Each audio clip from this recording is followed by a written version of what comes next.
new era what's of up, American guys? shipbuilding is here.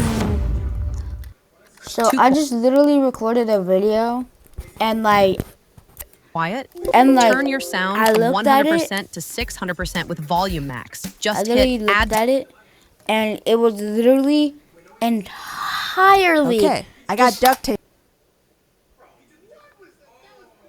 It was literally entirely silent for the whole 15 minutes that I was recording that video. I was like, no, why can't I hear my microphone? Then I look at my mic and it's off. That's why my microphone wasn't working. But now we're gonna be reacting to being mute for 3 years. That's a long time. How was it uploaded 7 years ago? It's whatever. Okay, I got duct tape on my mouth in the thumbnail, but we're not going to be using that because that looks kinky. Clickbait.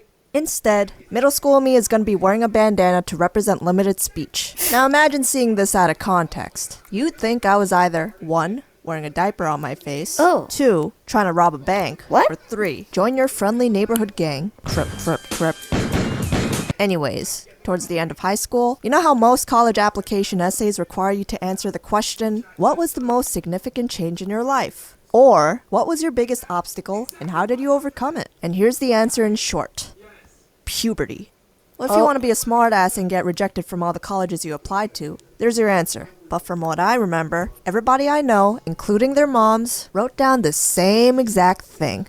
I used to be a quiet kid, but now I'm not. Real special, kid. These college admission officers are done reading the same cookie-cutter bullshit over and over again. Dang, now hold up, calm I'm not trying to down. downplay anyone's struggle right now, but I'm just saying a bunch of us went through that same quiet phase ourselves. And your girl was one of these kids. Not exaggerating when I say I was mute to the point that nobody in my school, including my teachers, knew my voice, cause I said nada. I know this ain't a contest or anything to brag about, but this for sure was one of my biggest regrets in life. But how'd you get through 3 years without talking in school? What?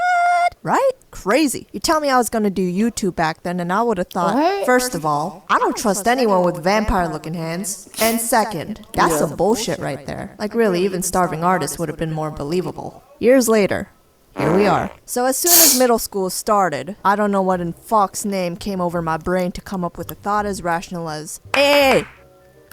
Okay, cool, nice. I got your attention. Listen, I have this grade A idea. Why don't we just get through middle school without talking at all? Make it clear to everyone that you hate them. I mean, have your own personal space. It's pure genius. Yeet! We YOLOing up in this bitch. Yeah, okay, settle down. Now get out there and stay quiet for 3 years, you bozo. No, of course it wasn't that simple. The actual reason I was so reserved was because, well, let's just say there were some things going on back at home, but I'll spare you the details. All I want to say is that my household back then rarely allowed open discussions, and if you got close to trying, you might have gotten glass thrown your way. These events influenced my mindset enough to affect the way I interacted with everyone outside of home. But nothing to worry about since things are a lot more peaceful nowadays. On the first day of 6th grade at Onforth, I had nothing to say, 0 words to bring to the table, and no interest ever in raising my hand. By the end of the first week, the kids in my class gave me some cool nicknames. The quiet one, the mute kid, she might be a serial killer,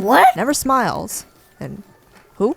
But those tags stuck on to me for the whole 3 years, and it became real once I accepted those labels for myself. And for that reason, I basically went through middle school as a mime. Mr. Mime!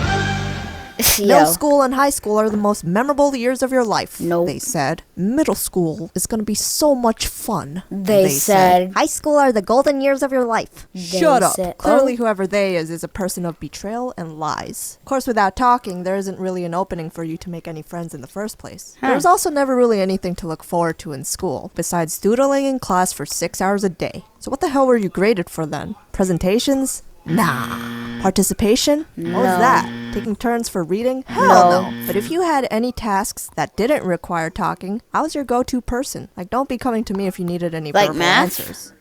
Psst. Hey, if you're going 80 miles per hour, how long does it take to go 80 miles? Well, if you're going 80 miles per hour, how long does it take? We need your speed for that, because then you're going to divide 80 by speed. So, yeah, I'm a little bit of a nerd. Really? Hey, can I borrow a pencil? Alley-oop. Oh! This is 7 years ago, by the way. This isn't even new. This is 7 years ago. This is 2018. Hey, I was only 3. Tables, right? I saw your drawings and thought it'd be cool if you could draw my face with Hulk's body.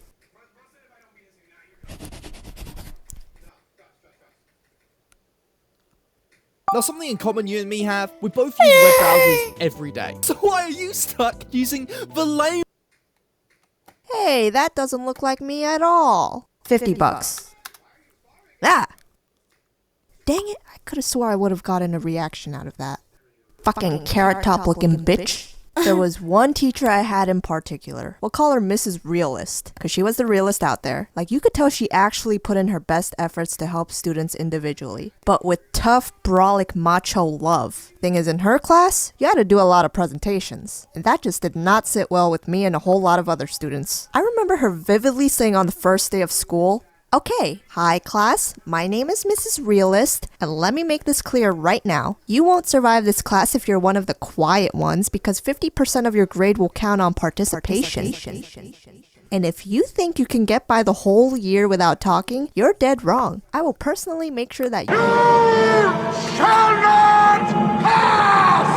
Oh my god, how you gonna say the deadliest things in the nicest voice? This lady needs to chill. It wasn't long before she sniped all the quiet students down by the first few weeks. She told me and a few other students to start coming to the mandatory 7 a.m. class to read aloud together. Oh, fuck my life, I have man. Daylight savings when you have Sesame Street for this. Even when we were practically forced to come to this early morning class, I still felt too stubborn to talk. But hey, at least the stories were interesting to listen to. This went on for a few months, but there was a day when I walked into class and happened to be the only student who showed up. I almost hoped class was canceled that time, but I guess all the students were sick or didn't feel like coming in the rainy weather. Mrs. Realist had this look on her face that said, "Hello, I've been expecting you." So creepy, bro. Well, miss, it's been real nice seeing you today, but I guess I got ligma or whatever's in nowadays, so I'ma bounce. Bye-bye. Tabs, you get back here right this instant. She sat me down and tried having a one-on-one with me. Went on persuading me a few times to read aloud, but we ended up silent reading instead. 15 minutes pass by and something else goes down. She suddenly ran up to the trash can and started puking. You know what'd be nice? Reading in peace and silence. In all seriousness, I didn't know what to do in that situation. She must have ate something this morning that upset her stomach. Tabs, there's a teacher present at the end of the hallway. Call her for help. I walked into the hall feeling hesitant, then into the classroom. Hi, do you need something? So what do you need? A stapler? A calculator? What is it? You're just gonna speak. Well, obviously you came here for something, but you need to tell me what it is first. My teacher was out here dying, and here I was playing charades with this lady. I grabbed her hand and dragged her to my classroom. She saw Mrs. Realist leaning on the garbage can and called for help after that. She went home later that day, and my homeroom class walked in later like, "Yo, she ain't here, let's dip to Arby's." Yeah, sure, whatever. Yeah, let's go. Be lit. Arby's. The Rod Wave meal. I need to shut up, bro. I'm a grown man, dude. It's good, but I like halal better. Nobody cares what you like, Johnny. The next day, she pulled me out of the classroom with this unsettling look on her face that said, "Shit is about to go down." And we had the talk because I apparently got snitched on. Tabs, what if I died then and there? Would you still have been quiet? I don't know what's been holding you back up until now, but how far you're willing to go with this can't help you in any way. I'm gonna make this very clear to you right now. You may be able to graduate middle school because it's all easy with them Crayolas and macaroni art. Miss, I think that was preschool. You're not gonna get past high school if you keep this up. In the real world, you need communication skills. Not just because it's convenient, but for every situation you have to interact with people and in case something like this happens again. And that was my boom moment right there. Would I really have said nothing if I saw someone dying in front of me? Back then I might have, but I still would have tried doing something about it. Having a thick skull is some complicated shit. I had another teacher for band. We'll call him Mr. Hotshot, because he was the one that everyone liked and got along with. Or at least I thought he was. Being the quiet one, he appreciated the fact that I went ham every time I played that oboe. One day, I guess curiosity got the best of him because he decided to pull me out into the hallway alone. Talk to me. What's wrong? I would like to go back to my seat. He repeated his question a few times over and over until he had this "I ain't playing these games" look on his face and said in an angry tone, "You're gonna get a 0 for today if you don't talk. It's now or never." What? Okay, sir, we can talk about this. Actually, no, we can't. Where'd this come from anyways? So you pull me out here without explaining why you suddenly want me to talk and give me a 0? Just like that? He gave me 2 minutes to follow his demands, which brought even more pressure if anything. My lips stayed sealed. Okay, fine. You'll get the 0. Talk to me when you want to change that. And he just left me out in the hallway for the rest of the class, which was cool, I guess. I went home that day wondering what just went down. You know that messed up gut feeling of disappointing someone you looked up to? Well, that got me thinking irrationally for the rest of the year. He started ignoring me after that point, so I legit thought he hated me. He was also probably trying to push me out of my comfort zone using brute force. But using my grades to threaten me? Not cool. Later into the year, there was a backwards progression because guidance counselors were now pulling Diary of a Wimpy Kid. Look. Still, I think. me into their office every other week. Hello, Tabs. I've been hearing a lot about you from your teachers nowadays. You make that sound like a good thing. It's nice to finally meet you. Haha, psych! Too slow. Oh, it's gonna be like that, huh? Your teachers told me they were concerned about you and your performance in class. They're doing their best to help you pass, but you need to do your part as well. If there's any reason you're holding back, please let me know. I'd really love to help you out. Free of charge? Tell me, are you just a shy person? I might be. How long have you been quiet for? I'd say about 3 years. Why are you like this? What a bold question. Something going on at home? Okay, I'm gonna talk to your parents. You may go back to class. There were a lot of days I would go back home and wonder where I went wrong. I had to figure out sometime or another when I was gonna let go of this dumb phase. It was at All the you start gotta of do high is just school when I began say, to slowly stabilize myself. All you gotta do is just speak. People might be asking, were you bullied for this? No.